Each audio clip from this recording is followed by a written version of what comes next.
Pep Guardiola, mpinzani mgumu aliyeshinda vita ya moyo na hisia. The Situation Room Photo ni jina la picha maarufu sana iliyopigwa na mpiga picha wa ikulu ya White House Peter Soles mnamo Mei 1, 2011. Picha hiyo inamwonyesha rais wa zamani wa Marekani Barack Obama pamoja na maofisa usalama wakitazama picha ya video kutokea Abbottabad, Pakistan wakati wa Operation Neptune Spear kwa ajili ya kumuua kiongozi wa kundi la Al-Qaeda Osama bin Laden. Picha hiyo ilipigwa muda mfupi baada ya Obama na timu yake kupokea taarifa kwa hali sio shwari, huku misheni ikiwa inaendelea kutekelezwa. Licha ya mapito yote magumu, USA SEALs 6 team, timu maalum iliyotumwa kukamilisha mission, walifanikiwa kumuua Osama bin Laden. Unajua SEALs 6 team waliondoka vipi katika ardhi ya Pakistan na mwili wa Osama? Ni kama nyakati ambazo Etihad iligeuka na kuwa uwanja wa mateso kwa wenye dhambi na moto kwa wapinzani. Joseph Pep Guardiola alikuja kuonyesha kuwa pale ni art of football. Mpinzani mgumu aliyeshinda vita ya moyo na hisia dhidi ya yeyote aliyekataa kumwamini. Alianza kama St. Mark's Western Gorton miaka 145 iliyopita baada ya kupita kwenye mafanikio ya Malcolm Alson, mpaka dunia ilipomteua Pep Guardiola kuwa mshindi wa kila taji na wana Etihad. Unaweza usiwe na kitu mfukoni, ila furaha ya moyo ikazidi gharama za vyote usivyovimudu. Wakati wa maisha Pep, kabati la maisha ya Pep lina mikufu, nguo. Kabati la maisha ya Pep lina mikufu, ngao na medali za heshima zenye kumaanisha watu wasichofaa.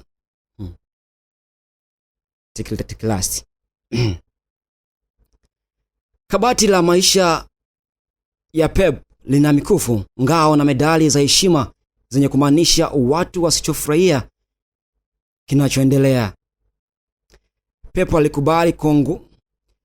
alikubali kuongoza kutokea nyuma na kuwafanya wapinzani waamini kuwa wako mbele yake. Kwenye sehemu ndogo ya simanzi, sitachagua kukaa upande wa mtu mwingine ikiwa nitasimulia dini tofauti na dhehebu lake. Anaitwa mchawi wa Kabumbu, binadamu gali kuwahi kuumbwa. Anaitwa mchawi wa Kabumbu, binadamu gali kuwahi kuumbwa na bei yenye Anaitwa mchawi wa Kabumbu, binadamu gali kuwahi kuumbwa na bei ya gharama isiyofikika. Hakuna sifa ya kuwa mnyonge, hata kuwa mshindi utamaanisha kujaribu.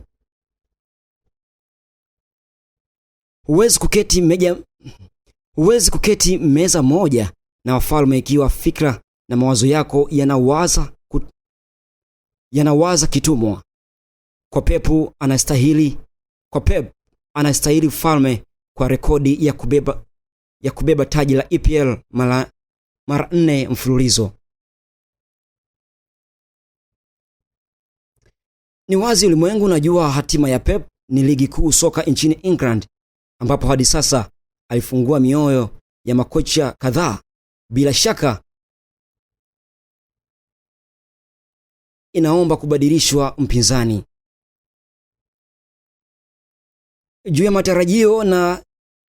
ya matarajio na kileleni mwa hofu nyingi za mashaka, ndipo yalipo matumaini na imani za kweli za Sky Blues. Tunaambiwa hakuna marefu yasiyokuwa na ncha.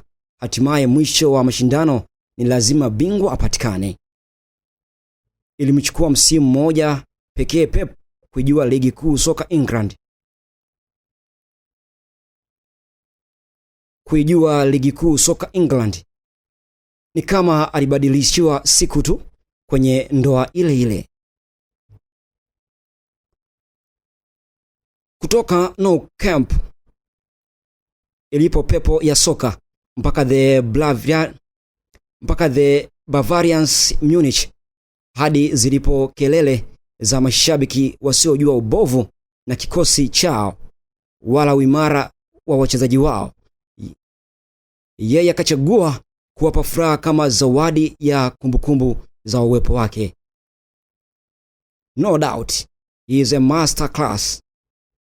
Nilichojifunza kwake ni kwamba maisha yakikupa mwanzo mpya, usirudie makosa ya zamani. Hongera Pep kwa utulivu unaoonyesha kwa kuamini muda. Etihad ina sanamu lako hata usipochagua kwa mfano wa sura yako.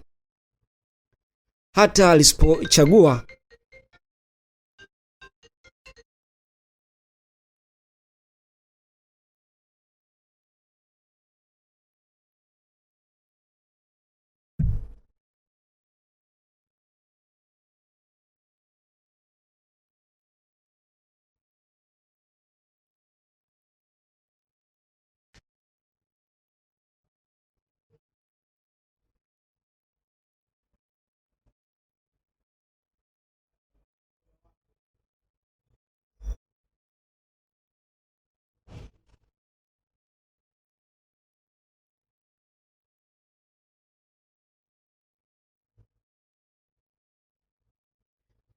Hongera Pep kwa utulivu unaoonyesha kwa kuamini muda.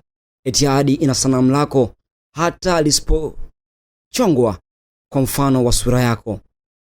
Hata lisipochongwa kwa mfano wa sura yako. Nyakati zinaonyesha kuwa haupo tena katika ubora wako. Dunia ya mpira imesha kubashiria anguko la moja kwa moja. Hadithi ya maisha yako ya soka imeingia doa kubwa.